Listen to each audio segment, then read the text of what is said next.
This is Mark Guerrero. Welcome to East L.A. Music Stories. My guest is Mickey Lespron, lead guitarist for El Chicano. He on lead guitar and Bobby Espinosa on Hammond organ formed an incredible musical force. So before we get into the story of El Chicano, the VIPs were started by Fred Sanchez. And he was a heck of a talent scout, right? I mean, this guy, he knew how to pick the players, and we'll talk about how that happened. But how did you first meet Fred and get involved with the VIPs? Well, I met Fred when he was kind of scouting me out. I was in another band called the In Crowd with sax player Ruben Garcia and Albert on drums, and we just played around town and all that. And Freddie used to come and just kind of like you say, scouting me out. So the sax player got drafted, so that left me out in the open, and then that's when Fred approached me to join his band, the VIPs, which was a whole. He had brass, and that's where I met Bobby Espinosa. So when you joined, Bobby was already in the VIPs. Yeah, he was already in the group. Who were some of the other people that you can remember that were in the VIPs at that time when you joined? Well, the horn players we had Bobby Loy on trumpet and Tony Garcia on saxophone, and then we had one other guy. I don't know. I think he played sax. I think, but and then it was Danny Lamont on drums, Hmm. Freddie on bass, and then, like I said, Bobby on keyboards, and then Champ was one of the background singers along with Johnny Grajeda and one other guy. I can't remember at the time. Well, to prepare for the show, just to kind of refresh my memory, I watched a documentary on El Chicano, and it's called El Chicano in the Eye of the Storm. And it was made in the early 2000s. It was released around 2009, at least that's the date on the DVD. But at that time, you guys were interviewed about the whole history of El Chicano. And there was some amazing interview footage with all you guys remembering how it all happened. But he mentioned how he did the same thing with Bobby Espinosa, that in the interview, Bobby says that he was playing with Mickey and the Invaders. And Fred just showed up, was just checking him out. The minute they finished, he walked over and said, "Hey, man, I'd like you to join my group or whatever." And well, I don't know. He said, "Well, just put your keyboard in the car and let's go." And he literally took him right then to a rehearsal. To Freddie's garage. There you go. But I Yeah. mean, he had a knack for seeing the great talent and he wasn't shy about going after it. That's something that I never thought of doing. I mean, my bands kind of happened organically and I never thought of, hey, that guy would be great. Guess I was a little too shy at the time or whatever, but the way he pulled that off was amazing. So before we get into the VIPs, let's go back to what inspired you to be a musician. Well, when my sister was dating her next soon to be husband, I used to go with him as chaperone. My mother said, "Go with your sister, go with your sister." So, kind of chaperones. And then we had went to the Amani Legion Stadium Wow. where I heard my first guitar echoing through that big, humongous hall. I think it was Al and the Originals. And then that inspired me. Also, there was a gentleman up the street named Paul Palacio that put the guitar in my hands. And ever since then, thank you, Paul. He's already passed on, but that's where I got my started playing and haven't looked back. How old are you at the time? Oh, 13, 14. Yeah, I started at 13 myself. Yeah. Um, the Almighty Legion Stadium, I never even saw it. I never played there. I never even went there, so I'm amazed. Yeah, well, it's a post office now. Yeah, that's certainly legendary. Um, was there any musical talent in your family tree, your parents, your family? My younger brother plays guitar, and I think my mother had played piano in her early, teenage years. She played a little piano, but we didn't have a piano at the house. Just guitars and amps. So where were you living at the time? San Gabriel. Okay, which brings up a whole other subject, and that is the premieres. They lived a block away, right up the street from me. Oh, fate strikes again. Yeah, Lawrence and Johnny Perez. Yeah, so you must have been a couple of years younger than them.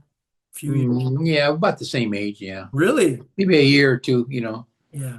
But so you used to go over there and watch them practice. Talk about that. Yeah, I should look over the fence until I got to know them, and then they let me in finally. For those Yeah, who don't know, the Premiers were actually the first East L.A. band to score yeah, a national yeah. hit. Farmer John. Yeah, it went top 10, I believe. When they already had their hit, you were hanging out with them at that time. Yeah, I mean, I'd see him now and then. I didn't go with them when they went to play, but if they played locally, then I did. Yeah, that was a good experience. Did Lawrence teach you any licks or anything like that? Um, no, actually, I taught him some licks. Oh, really? How'd that happen?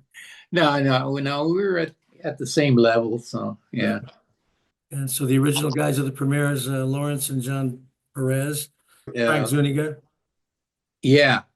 Call him Gumby. Yeah, and George Delgado on rhythm guitar. right, correct. Yeah. So that was kind of an interesting thing that fate got you together with those guys at that early point. And you got to see their success. Yeah. Uh, so after that, what was the first band you actually joined as a member? Well, I was in the in crowd with Danny That was Hernandez, the Eddie first one. Hernandez. That was the first one, right? Yeah, Mike Reynoso, and we just played around locally. Yeah. And they stayed together for like what, 30, 40 years or something? No. That's not the group that stayed together? I'm thinking of Well, Art. the original, they got Danny Hernandez got drafted, and then his brother took up the Was that name, Art Hernandez? Art Hernandez. Yeah, Yeah. but he kept it going with that name. Yeah, he's kept it going, and he has a lot of old posters Oh, too. I know. Yeah. I've been And there. they used to rehearse a block away from me, Mhm. in his garage. So once you remember the VIPs, you started playing around East LA and playing the venues that we all know and love, right? The what, Kennedy Hall, Big Union, Little Union, that kind of place. Yeah, yeah, Okay. Well, since we're talking about that now, let's get into it. I have a stack of flyers here um, of places that the VIPs played, shows. They called them dancing shows. yeah. And many of them, at least half of them, I'd say, my bands are on the bill with you guys. First, it was Mark and the Escorts, and then it was the Men from Sound. As an example, we evolved into the Men from Sound. A few people left, a few people joined, but the same three main core guys continued on, and we became the Men from Sound. So we did a lot of gigs with you as the Men from Sound as well. And so I'm going to mention all these flyers, and I'll show them up on the screen as we're talking about it. And maybe it'll trigger some memories about the bands, about the venue. They're not in order. It'd be too much of a hassle to put them in order, but I'm just going to go through these, these flyers here. Okay, I have one here. It says Memorial Day Rock and Roll Show, Monday, May 30th, 1966, at the Golden Gate Theater. And the lineup is Cannibal and Headhunters, the VIPs, Ambertones, Enchantments, Exotics, Emeralds, Exciters, Jaguars and the Solace Brothers, the Counts, and the Medallions. I mean, it's amazing that they can put that many groups on a bill, you know what I mean? Do you have any memory of that Golden Gate gig or playing at the Golden Gate Theater? Um, the Golden Gate. I think we played there one time. That's probably the one. In front of the screen? Yeah, I think the screen went up and down. Okay. Because we played at the Boulevard Theater down the street, and we would just play in front of the screen, you know? Yeah. But anyway, so that's one gig. How much was the admission fee? Oh, like $1.50. And they called it donation. Okay, so here's one. Heidi Ho presents at the Siberian Hall. Remember that place? Yeah, St. Gabriel Boulevard. Yeah, Yeah, my yeah. So hometown. we played there one time. Okay, this one is the VIPs headlining, the Ambertones, the Great Little Ray, Mickey and the Invaders, uh, the Exotics versus the Prophets. Sounds like a yeah, little battle of the bands earlier. And that was January 22nd, 1966 in San Gabriel. That's Do you the remember? year I graduated. Oh, really? So do you remember that gig in particular? Oh, a long time ago. Yeah, Yeah. Oh, still there. I don't know what really? they're doing with it. So I'll have to go check it out. We just played there once, and I vaguely remember it actually. Okay, here's one. Big Dance and Show, six top bands, the VIPs featuring Clarence Blaya. yeah, Now, how long was he in the band? not too long. He was a great singer, great showman. He used to sing a lot of James Brown stuff, and but he had left the group for medical reasons or something. So Yeah. before we started the club gig. Also on the bill, the Apollos, Team Turbans, and my band, the Men from Sound, the Emeralds, and the Ambertones. December 9th, 1966, Kennedy Hall. Yeah, the old Kennedy Hall. Yeah. Here's one, Montebello Ballroom, 10th of November. It doesn't say the year, but it's probably 66 because we're on this bill too, my band, the Men from Sound, because we really formed in 66. So it's the VIPs featuring Clarence Playa again, the Righteous Rhythms, Apollos, Exotics, and Men from Sound. Did you play a lot at the Montebello Ballroom? Once or twice. Mhm. Now here's one, movie and dance. What they would do is they'd have a camera there and they'd film people dancing and stuff. And the next dance there, they would show it on the screen so people could see themselves in the movie. Ooh, you know. And Yeah. it's 8:30 to 1 a.m. And this is for teenagers, right? Till 1 a.m. Big Union Hall on 49th in the city of Vernon. Guest stars the Capitals singing their national hit Cool Jerk and the Rivingtons. Remember Papa Mau Mau? Yeah. Ba, Yeah, ba, ba, ba, ooh, ma, wow. yeah. They were a black group Doot, and doot, doot. yeah, yeah, exactly. And it says, plus the VIPs featuring Clarence Bly again, the Men from Sound again, IBM's, Fabulous Sounds, Prophets, Exotics, and Apollos. Do you remember the Prophets? Yeah. In fact, didn't John DeLuna play with the Yeah, I Prophets? think he did before he joined our group. Yeah. You know, what a great drummer John DeLuna is and was. Yeah. He used to, his idol was Buddy Rich. Well, I can tell he probably studied him a lot. Yeah. Um, so here's one, May 21st. The Rivingtons again, Little Ray, the Progressions, the Enchantments, the Men from Sound, the Emeralds, and the VIPs. So it's another one at the Union Hall. Some of the same groups. The Enchantments. Do you remember the Enchantments? Eddie Serrano was in the Enchantments. Hmm. Yeah. Bobby Brambilla. Um, let's see. Okay, here's another one. Heidi Ho presents another tough dance. And the VIPs, real go-go band, right? Because at the time, Whiskey A Go-Go and A Go-Go was go-go dancers, all this stuff was happening. So they called it a real go-go band. Apollos, sharp band. Bonaventures, Men from Sound, real good new singer. We had added George Ochoa to our group at that time. And that's October 15th, 1966. Donation $2. Ooh. And that's the Little Union Hall on Goodrich. Remember that hall? Yeah. That's the Little Union. That was in East L.A. Yeah. We played a lot there with the Midnighters, Ambertones, and all those groups you're mentioning. So, Mhm. Yep. Another one at the Little Union. And this is one, like you said, with the great Willie G and the Midnighters. yeah. The VIPs, the Ambertones, the Men from Sound, we were on that one too. The Unusuals, April 29th, 1966. And here's another Kennedy Hall. Team Midnighters with the great Willie G, the VIPs, Ambertones, Men from Sound, Unusuals. We're the usual suspects at that time. Here's another Montebello Ballroom, 21st of January, probably 66. No, probably 65. Mark and the Escorts, because that was my band at that time, from 63 to 65. Little Ray, the Progressions and the VIPs. Dressy Dress, no casual clothes allowed. Positively no capris allowed. They had dress codes, they remember they'd say, Yeah. dress nice, all that stuff. Boys wear ties, girls dress nice. Okay, here's another Montebello Ballroom.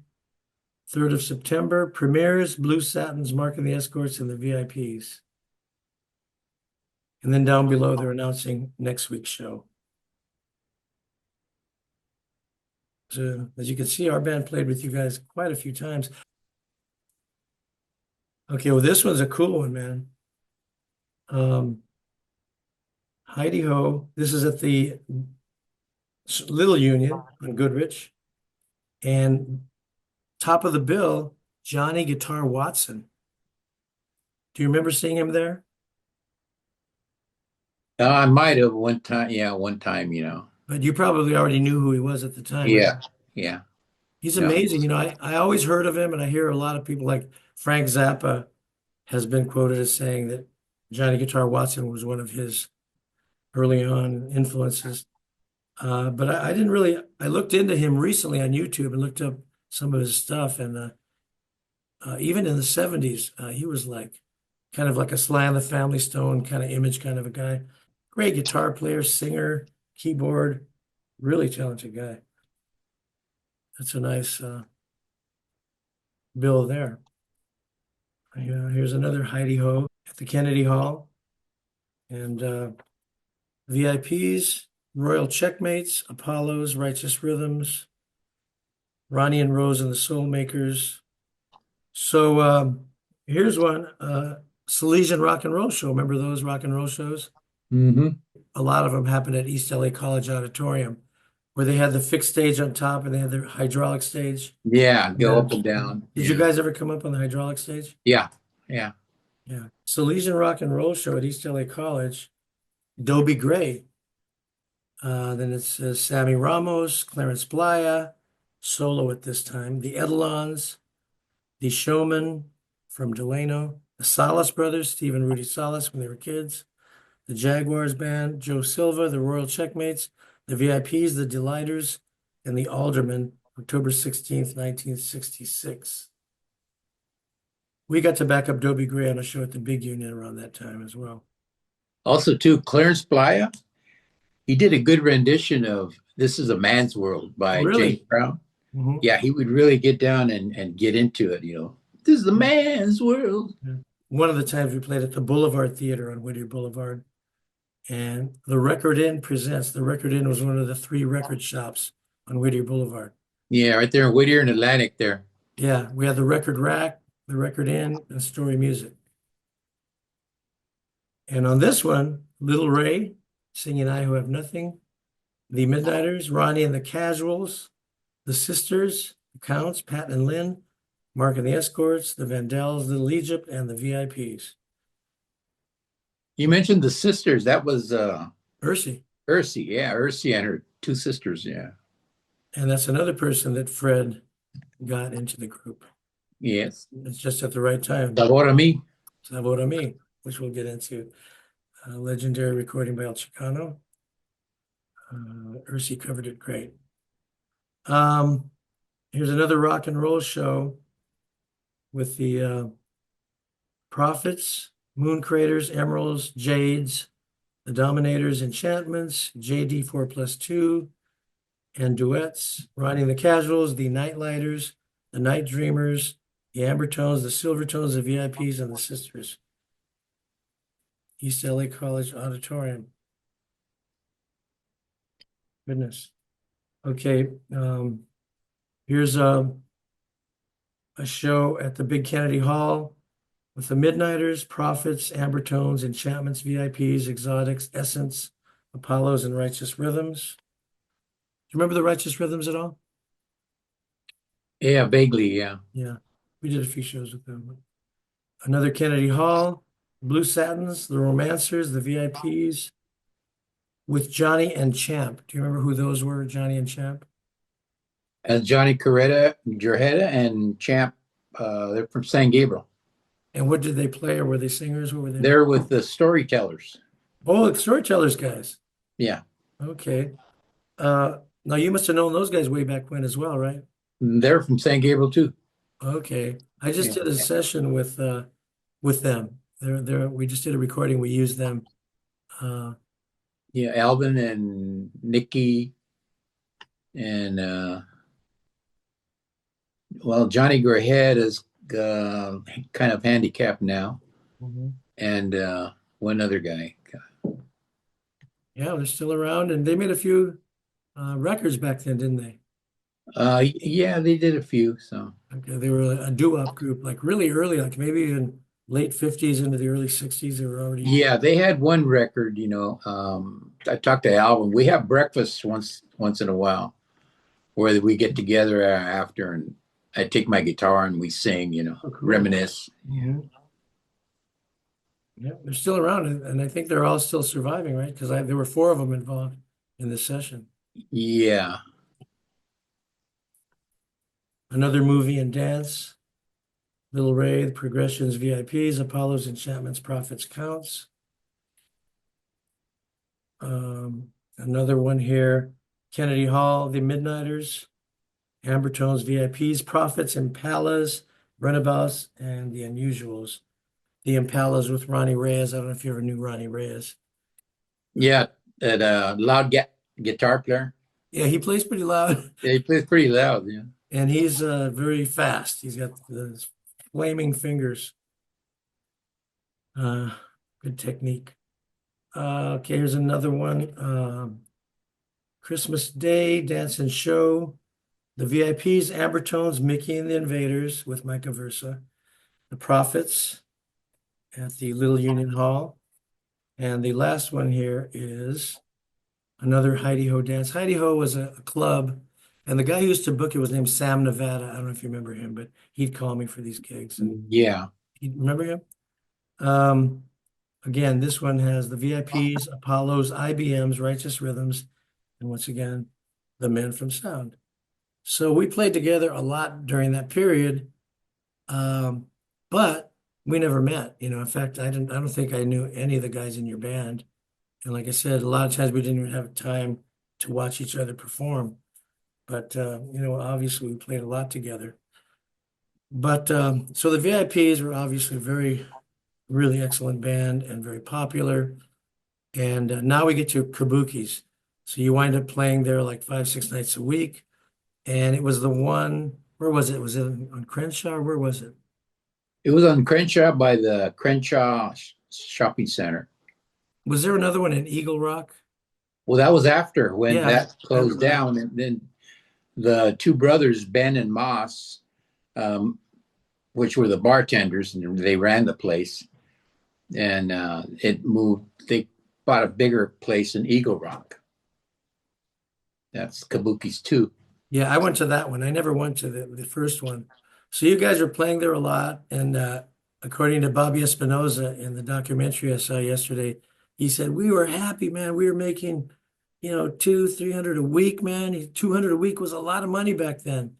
And he said, you guys had fans and, you guys, he said, we were just happy, man. It was a We great, would pack the place. pack the place all the time, right?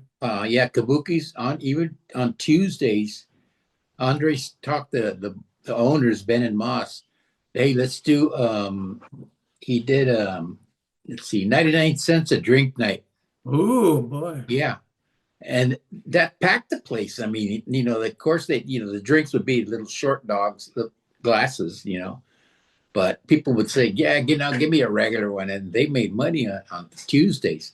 Starting Tuesdays, Wednesday was slow, Thursdays it picked up, Friday was packed, and then Saturdays was packed. But Yeah, also the band was so not only talented, but like Bobby said in the documentary, and we were getting tight. playing all The the time. band tightened up, and the between me and Bobby, it started we evolution to the sound to the sound of El Chicano till, which Did you already have Andrew Baez on congas at that time? yeah, yeah, he was our lead man, front man. And, he would talk to the people and all that. And don't forget, we have 99 cents a drink night, blah, blah, And at what point did he join the group? He wasn't there from the very beginning, right? Um, yeah, He yeah, was? yeah, Okay. yeah. Um, so what about your manager? Was Archie Sullivan already your manager as the VIPs, or did he come in for El Chicano? Yeah, Archie Sullivan, he's the one that got us on the road, and he was the manager for when Viva Tirado came out. So was it pretty easy to work with him? Did you guys like him, or how was it? Yeah, yeah, he was one crazy old man. He ran we rehearsed in his machine shop. There was an empty office or a little room, and we fit the Hammond in there and the piano and drums, and that's where we just worked on the sound. We used to go to rehearsal every day. From San Gabriel to he worked in Glendale, right off Stadium Way, the little industrial shops in the back. So you So, guys were playing there for really quite a while. How long would you say you played there? Was it over a year, obviously, right? oh man, over a year, I'd say 2, 3 years Wow. until the record hit, and then we took off. Right. So let's talk about that famous story where I think it was Bobby's brother Henry had this little, you know, 4-track going or somewhere at a house. And he said he kept telling you guys, come over after your gig and record something. Yeah, Henry and Billy Watson was Billy the Watson engineer. was an engineer, right? And he was a bass player too, Rhythm Playboys. And then he had Yeah, premieres too after that. yeah, yeah. So I remember him. From what Bobby said, he was bugging you guys. Oh, you were tired. And one day you finally said, okay. And you packed up and you took your stuff. How far did you have to go to get to that studio, that house? From Crenshaw, we had to go to Hollywood. Yeah. So now, by the time you got there and set up, it was what, 3 in the morning or what? 3 in the morning, and yeah, And so you guys recorded some songs, and then, uh, we recorded Viva Tirado, but Viva Tirado was our break song. right. Was that the first thing you recorded, or did you do some other things first before you did that night? That was the first thing we did. But the first album was strictly instrumental. We Right. did jazz songs. People used to come just to hear our first set. And then the second set, then we started getting into the rock and all that dance Right, music. right, So, right, right. I want to get back to that story because this is really important. This is what gave birth to El Chicano, and this is the story, and I'd like to get your memory of it. So you're there at 3 in the morning. From what Fred said, they just needed you to play something for like the sound check, for the levels.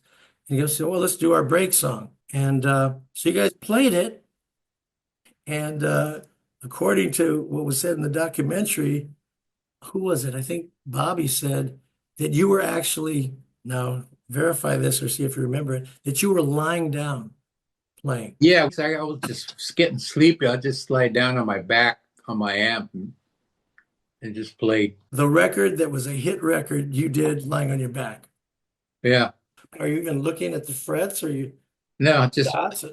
yeah, just by ear, man. I learned everything by ear. Never took lessons. I learned everything by ear.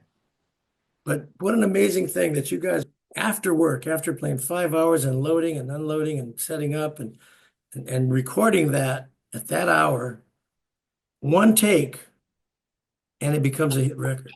That is insane. Well, I think we were all tired, and it's just our mood and our physical, you know, ability. And then we were all on the same mode. And that's what makes a hit record. You got to be on the same groove. You No got to be doubt. on the same page. And it's a tape. Yep. So what was interesting is you had no idea that that would someday be a record at all, let alone a hit record. No, well, we were on our way for another gig. We were on our way to San Diego to play at the Pleasure Ballroom. And we heard our record and went, hey, Viva Tirado, hey, that's us. And they said, Viva Tirado. We were still the VIPs now. No. And then it says in Viva Tirado by El Chicano. We all looked at each other. Who the F is El Chicano? So which was Eddie Davis's and Billy Watson's finagling Yeah. because they try to get another group, a bunch of guys, and say they were El Chicano. But isn't it true? I've heard that they asked you guys, and you guys didn't like the name at first, and you weren't too Oh interested. yeah, and it was too controversial. That was during the Chicano riots, which, in my opinion, hurt us. It hurt us to get gigs, Yeah, you know, because all these Chicano organizations, then they all want us to donate our time. right. They Yeah. want you guys to be real activist revolutionaries. Yeah, no, no, no, no. We're a musical group. No, we're not nothing to do with activists. Yeah.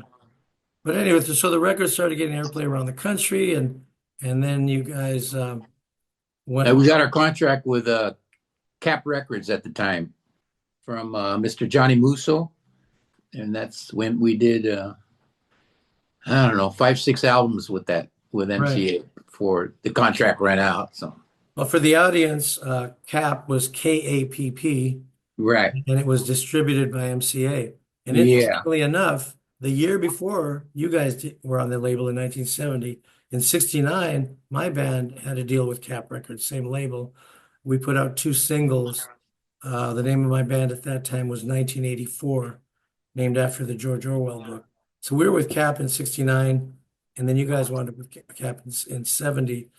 From what I understand, yeah, so Billy Watson and Eddie Davis took your recording over to Kapp and got the deal, and it was a hit before you guys even knew you had a hit. So what happened once you came on board with it? Then you started touring? yeah. We started touring, and before you know it, we went from LA to New York. Did the Apollo Theater for a week.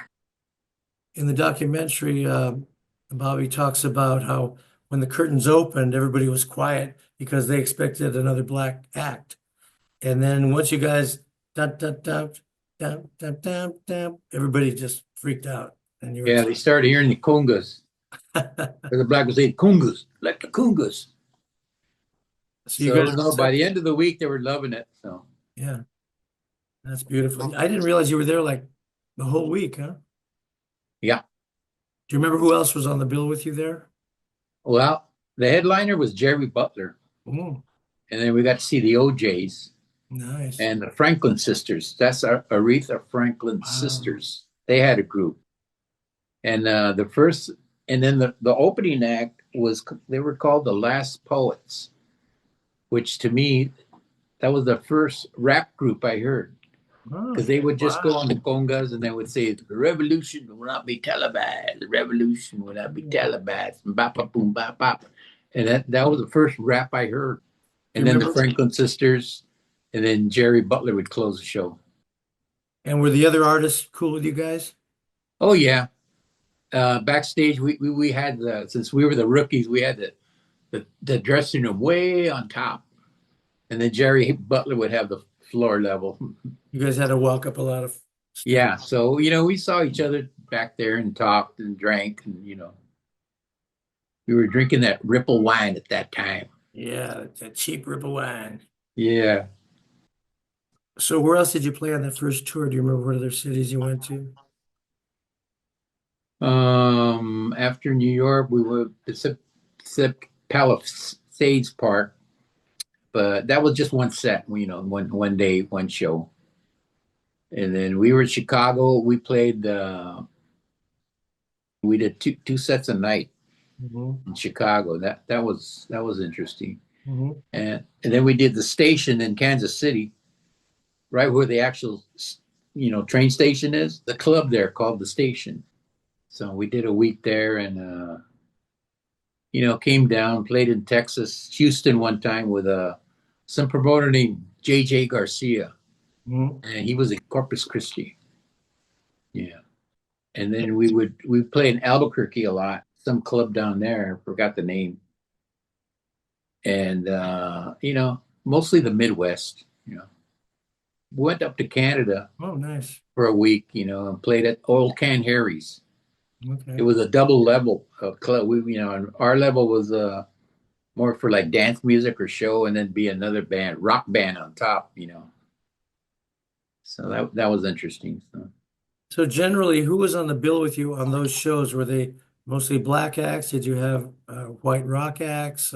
mixed Oil Can Hair Canada was the white act, you know, that big, you know, rock Metallica type groups, you know, and they'd be on the top level, we'd be on the bottom level, you know. Were you ever on the bill with other Latin groups or Afro Oh Cuban? yeah, Mongo Santa Maria, we Wow. played with him, and played with a group called it was the Escobedo Brothers, Azteca.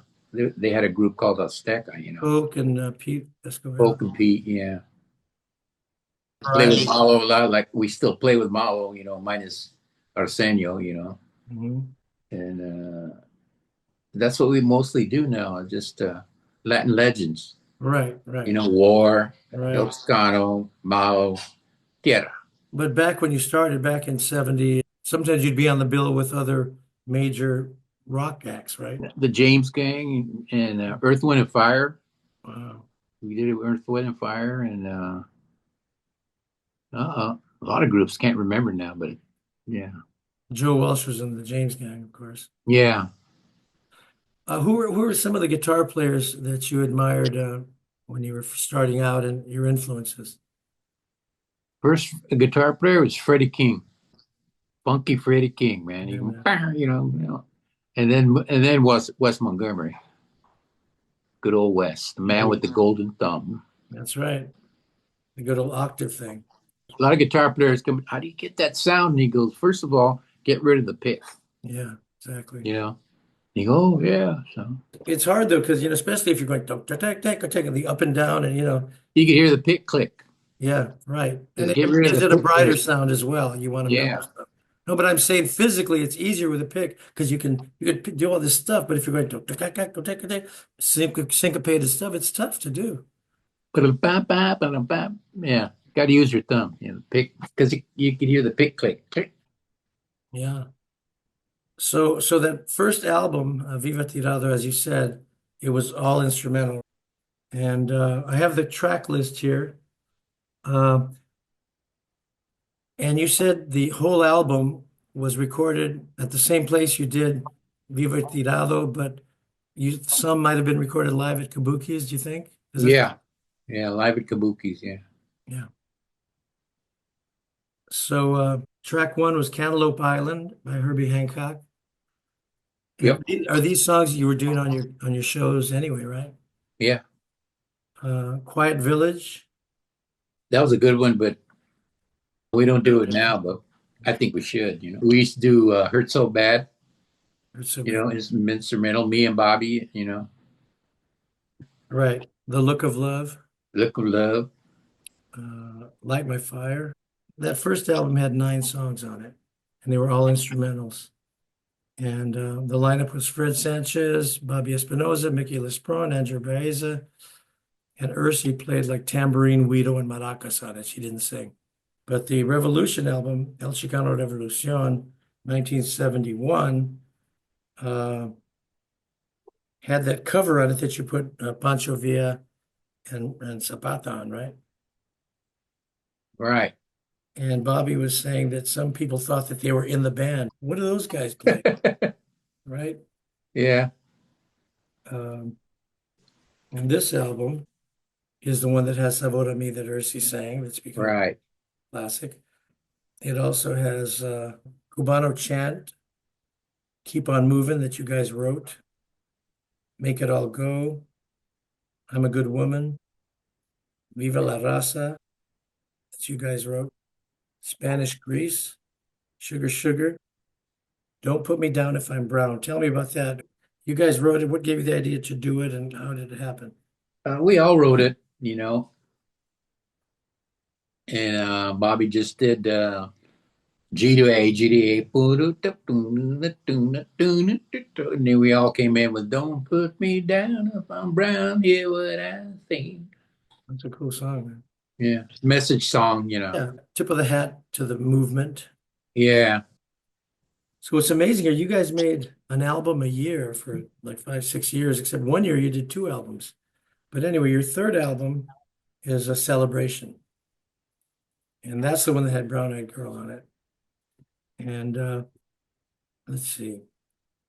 The lineup for this album was you, Bobby Espinoza, Fred Sanchez, Andre Baeza, John DeLuna. Rudy Regalado joined at this point on timbales. Yeah, we brought in Rudy. Yeah. And then Max Garduno, conga, flute, and vocal. Rudy Salas and Steve Salas. So you guys brought in those guys that were, Yeah, that was they sang in Brown Eyed Girl. yeah. Did they play on more than one song, or is it just that one thing? I believe that's all. So they weren't really members; they were just kind of sitting. No, they just came set in, and then Yeah, later on, then they developed Tierra. right. And Brown Eyed Girl, which was kind of a regional hit for you guys, uh, Steve Salas and Fred Sanchez shared the lead vocal on it. Right. Yeah. Well, it says here, special thanks to Dave Hassinger, Sound Factory. Did you record at the Sound Factory? Yeah. That was a cool studio. Yeah. Dave Hassinger is a guy who engineered some of the Stones, like Satisfaction. Yeah. Yeah. Produced by Don Boudet. Yeah. What do you remember about him? He was a unique character, and came and brought songs, you should record to everything, and yeah, Don Boudet, yeah. So let's talk about the tracks on this one. So, side one, Viva Tirado, Otra Vez, the sequel. So, was it pretty much the same song or was it just similar? It was the same song, but we upped the tempo on it. Okay. More of a bum bum bum bum bum bum Oh, bum. As a matter of fact, we use it to open still sometimes. okay. And what about Masacate that you wrote, you guys wrote? More Yeah, that brass. was Mongo Santa Maria song. Yeah. Yeah. And of course, Brown Eyed Girl. Whose idea was it to record Brown Eyed Girl by Van Morrison? I don't remember, but it might have been whoever was producing it at the time. Who's producer on that song? Don Bidet. Yeah, it might have been him that brought it in. Hey, you should do that song. So Mhm. And then El Grito, you guys wrote. we wrote, yeah, we Is that wrote that. instrumental? Instrumental? Yeah, Satisfy Me Woman, I remember that one. that was Bobby's tune. Bobby and John DeLuna. Mhm. And side two, La Cucaracha. What was Yeah. the version like of the old traditional? Well, that's probably we're all getting loaded at the time. So with that Really? hook, yeah. Were you actually singing that too, saying the words? Oh yeah. La cucaracha ya no puede caminar. Were you actually drinking at the time? Oh, drinking, smoking. I think that's when we had the session was over, and Oh, we cool. said, "Hey, we were just screwing around." And said, "Hey, let's do that." And I gotta check that one out. it was a take. One take, huh? Yeah, That's all you had. Juntos, you guys wrote. yeah. Instrumental. Another fast on instrumental where me and Bobby just cranked it up. Senor Blues. That was the Joe Zawinul song. Mhm. Yeah. Silent Way. Well, it says here Joe Zawuno. Isn't he the Oh, keyboard Joe player? Zawinul? Yeah. Oh, okay, I'd have to hear it, man. Yeah. He was in what group? Weather Report, was it? I think so. Yeah. Yeah. And then I Feel Free, the one by Cream. Right. All right. So that now Jerry comes into the picture here. Now, for this album, Fred Sanchez had left the group. He decided to, Yeah, I think he left the group for, I don't know, medical reasons. I'm not sure, but he and he left. went to move to Hawaii. Hmm? He moved to Hawaii. Oh, that's what happened. Yeah. Yeah. And so for this fourth album, it's called El Chicano. That's when Jerry Salas joined as lead vocalist, Hmm. and that's when you guys did Tell Her She's Lovely.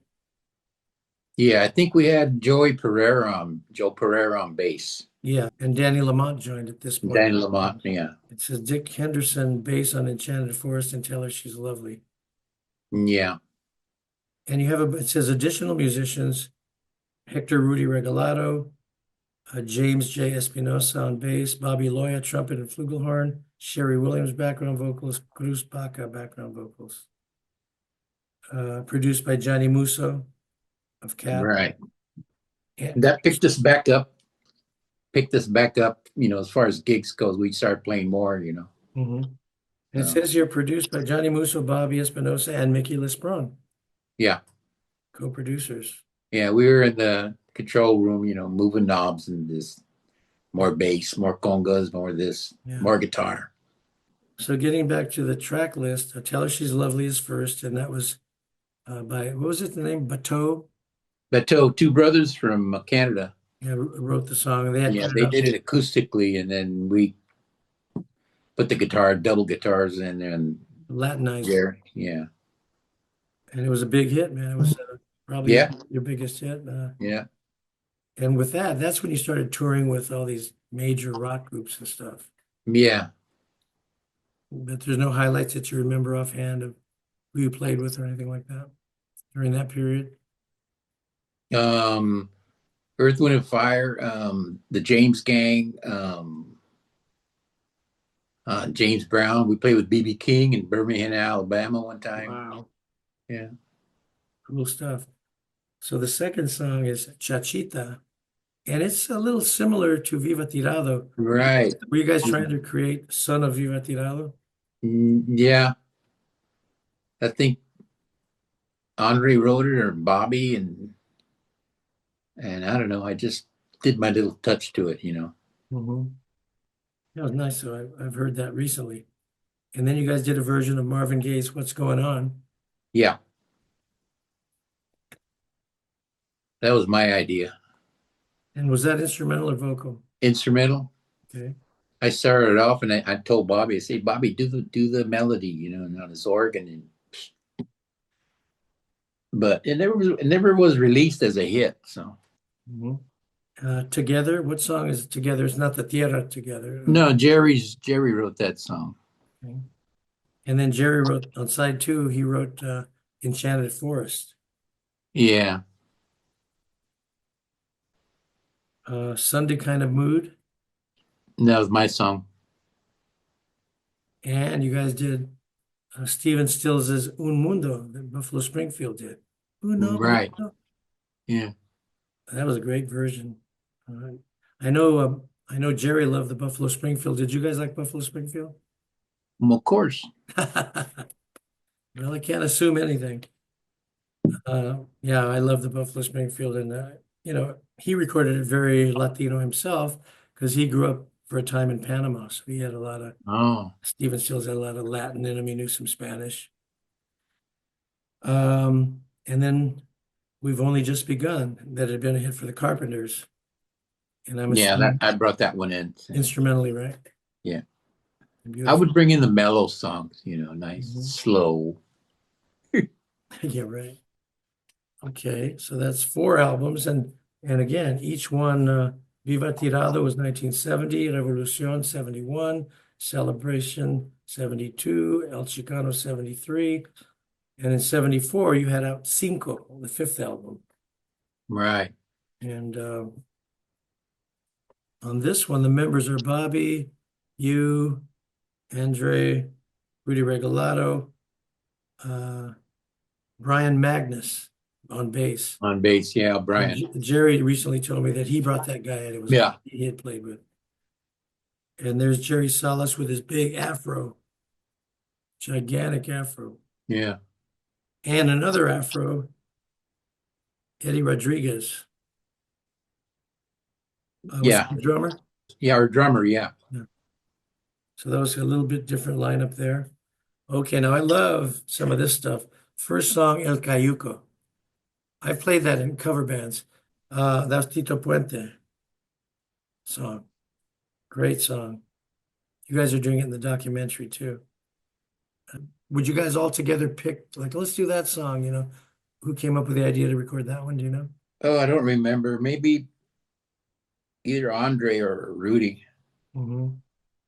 And there's a song called Children.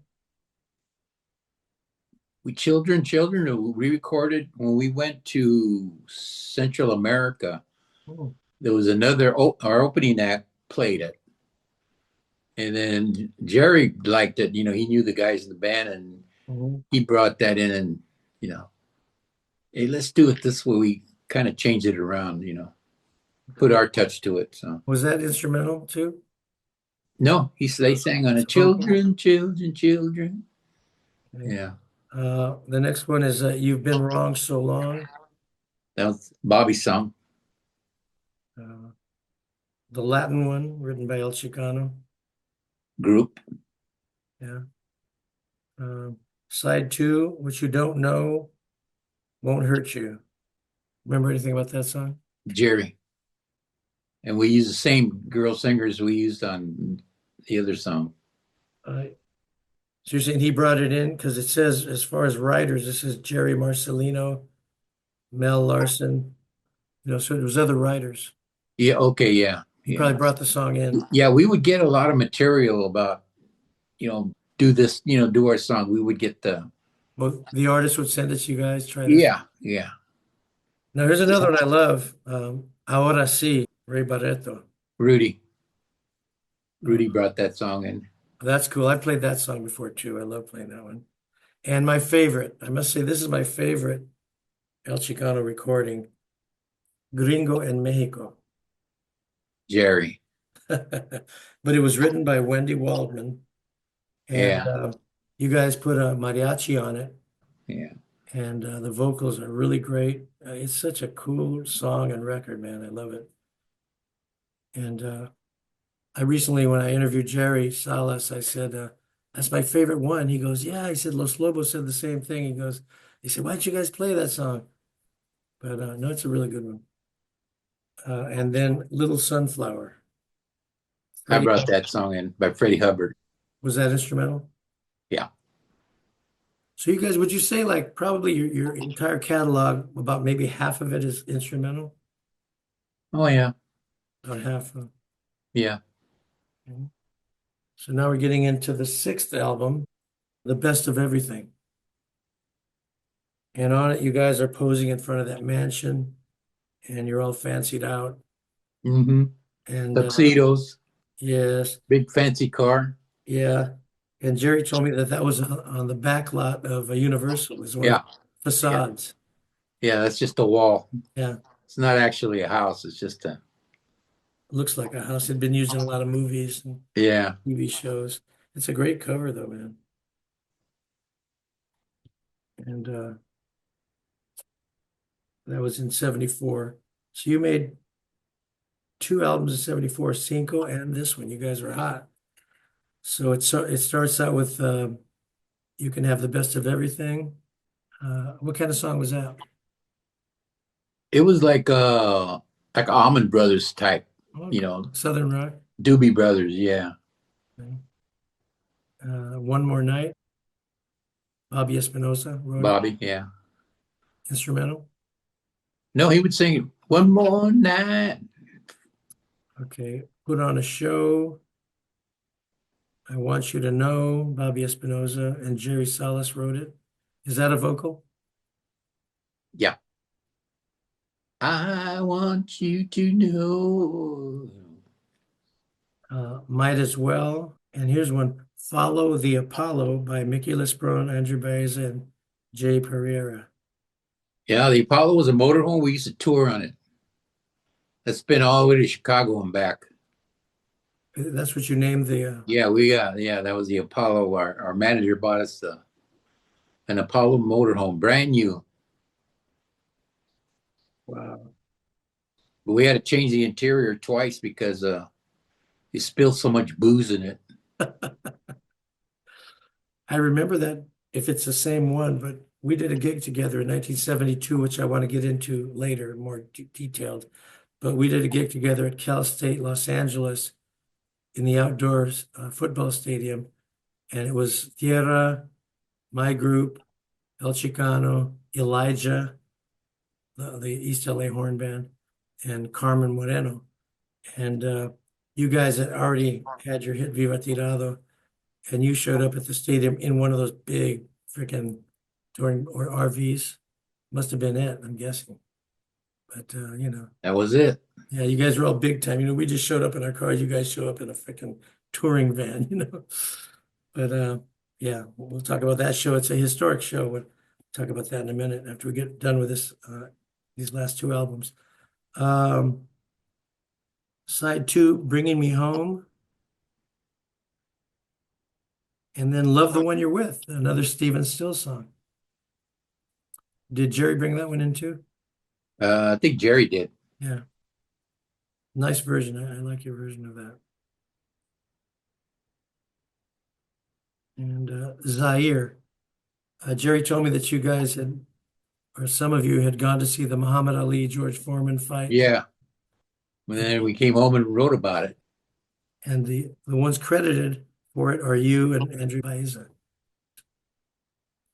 Huh. What was that song like? Was it mostly instrumental? Instrumental, hard driving rock type. Mhm.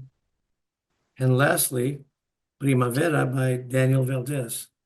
Yeah, Jerry brought that in. He sings it. It's a nice song. Okay. So those are your, what would that be? How many is that? Let's see, 1, 2, 3, 4, 5, 6. Oh, six. Okay, 6 albums. The seventh album on Kapp MCA was Pyramid of Love and Friends. Correct. Now, I don't have that album. All the ones I just showed you, I literally have these albums. Believe it or not, I don't have Viva Tirado, the first album, but I have the other five. And the seventh album, this one, I don't have it, but I did write down the tracks here. I got them offline. You did Beretta's theme Correct. from the TV show. Yeah. Did you guys actually do it for the show, or it existed We in? were in line to do it, the show, and then Gato Barberi came in and bumped us. Okay, but it's the We got same bumped. song, or is it a different song that wound up being the one? Same songs. Okay, all right. And then Michael's theme, which you wrote, which is about, your own theme, right? My son, my oldest son. Oh, you did it for your son, Yeah. but your first name is Michael as well? Yeah. Yeah, They call me Mickey nickname. right. Like Micah Verza, Mickey and the Invaders. Uh, and then is that an instrumental? Yes. Okay. Yeah. That's Michael's theme is the one with the strings. Oh, nice. Yeah, that has strings in it. Yeah. I Love You Anyway. Anything about that song? That must have been I think Bobby and Jerry, I think. Okay. I don't As have, writers. yeah, I don't have the album to look at it. Um, a love song's not a love song. What's that about? Um that's another I think Jerry brought that in. So Uh, Lake Akabi by Baeza and Salas. Lake Aquaby. When Aquabi. we went on our way back from Chicago, we went and just we had some time to kill, so we stayed at this campsite called Lake Aquaby. Hmm. Yeah, we just stayed overnight and better than paying for hotel rooms, for 6, 7 guys. So and so Jerry got inspired and wrote a I thought song. about it. Yeah. Uh, When You Got a Heartache by Espinosa, Salas, and Lespron. Oh, okay. What kind of song was that one? I don't know. I forgot how it goes. I'm a few bars. I have no idea. I don't even, like I said, I don't have the album. Oh, Can't Get It Out Without You, Babe. Um, Such a Good Life, Lespron and DeLuna. Remember that one? vaguely. It was a show when you do so many recordings. All I Can Remember, funny title for what we just talked about. And the song Pyramid of Love and Friends that you guys all wrote. Yeah, So, instrumental. Yeah. how'd you guys come up with that title? Because that became the title of the album. Well, I think I got inspired by Isaac Hayes had a song out. Mm, Do do do do do. So we just kind of changed it around in the bass part. So mhm, and that's the way that came about. So. mm. So those were the albums you did for MCA.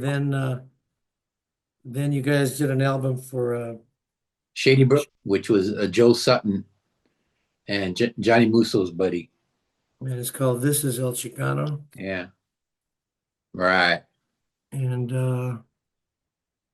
Andre Baeza, John DeLuna, Balbi Espinoza, Mickey Lespron, Jerry Salas. Oh, and Billy Watson engineered this. Boy, Billy's still around. Hmm. Yeah. Did you use him often throughout the albums or no? Yeah, off and on. He should come and go, you know. Mhm. So nice pictures of you guys on the back. And okay, this one has a Dancing Mama that you guys wrote, Sweet Sensation, Que Será, Tito Puente, Ron Con Con, Para Ti, Just Cruisin', and Mellow High. Hmm. So how'd you feel about this album? Did you like it? Yeah, it had a variety. Took us, got a few more gigs out of it. And what year was that? 76, 76. Okay, yeah, the band was coming to an end. Yeah. Jerry mentioned to me that you guys had a chance to tour with the Jackson Five. Yeah, we did. Yeah. But you Yeah, did some gigs with them, but you had a chance to tour with them for a year and you guys decided to not do it. I don't know why we should have. But that's kind of when the band kind of broke up. Now, I don't know exactly how the history went down, but the band kind of disbanded at that time. And then at some point, and I'm not sure exactly when, but Bobby Espinoza picked up and started running the band. And he was the leader. And he started playing for many years throughout the 90s. You know, they had a lot of different musicians came through. 79, that's when I started working for Metro till he passed. And then, Freddie had come back. And then that's when he got me back in. Right, exactly. So I've been full circle. Right. But again, to get me more detailed, um, Bobby did run the band for quite a while. Yeah. And various people came and went in that band, and they did do some recording. Uh, and then sometime when they had Gilbert Stokes as a lead singer for a while. And at some point, uh,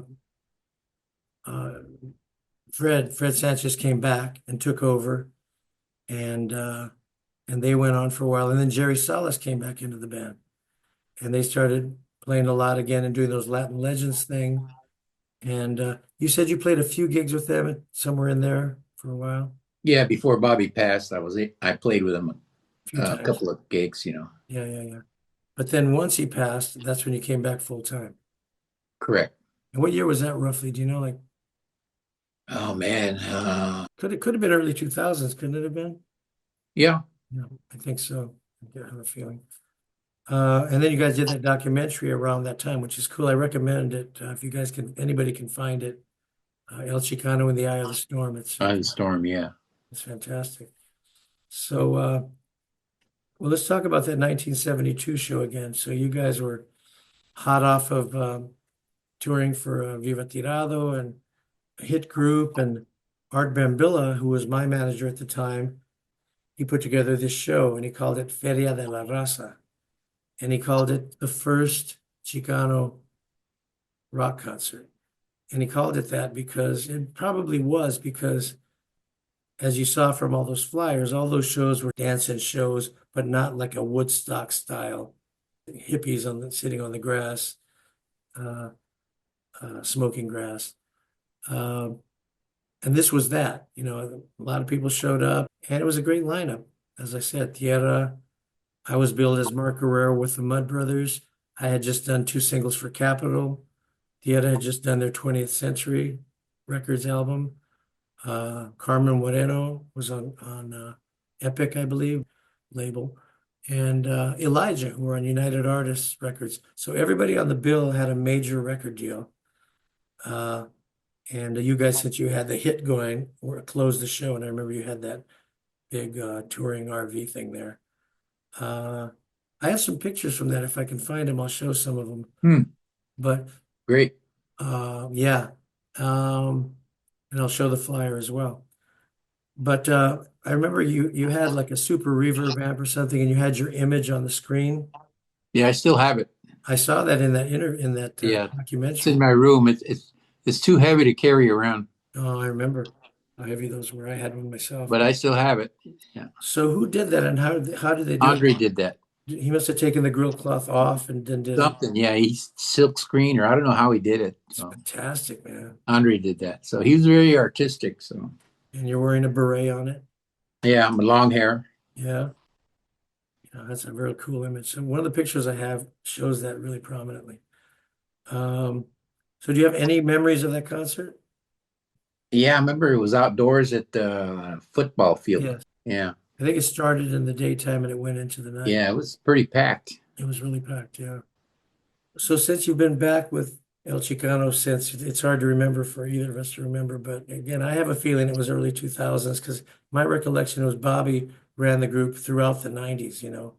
Yeah, Uh, but since you've been back, you've done a lot of shows and a lot of touring and what's yeah, it been we like? did Honda Center a lot, Yeah, and then that's when the Latin Legends right. bill case started coming up. With Malo, El Chicano, Tierra, War. sometimes the Midnighters, War.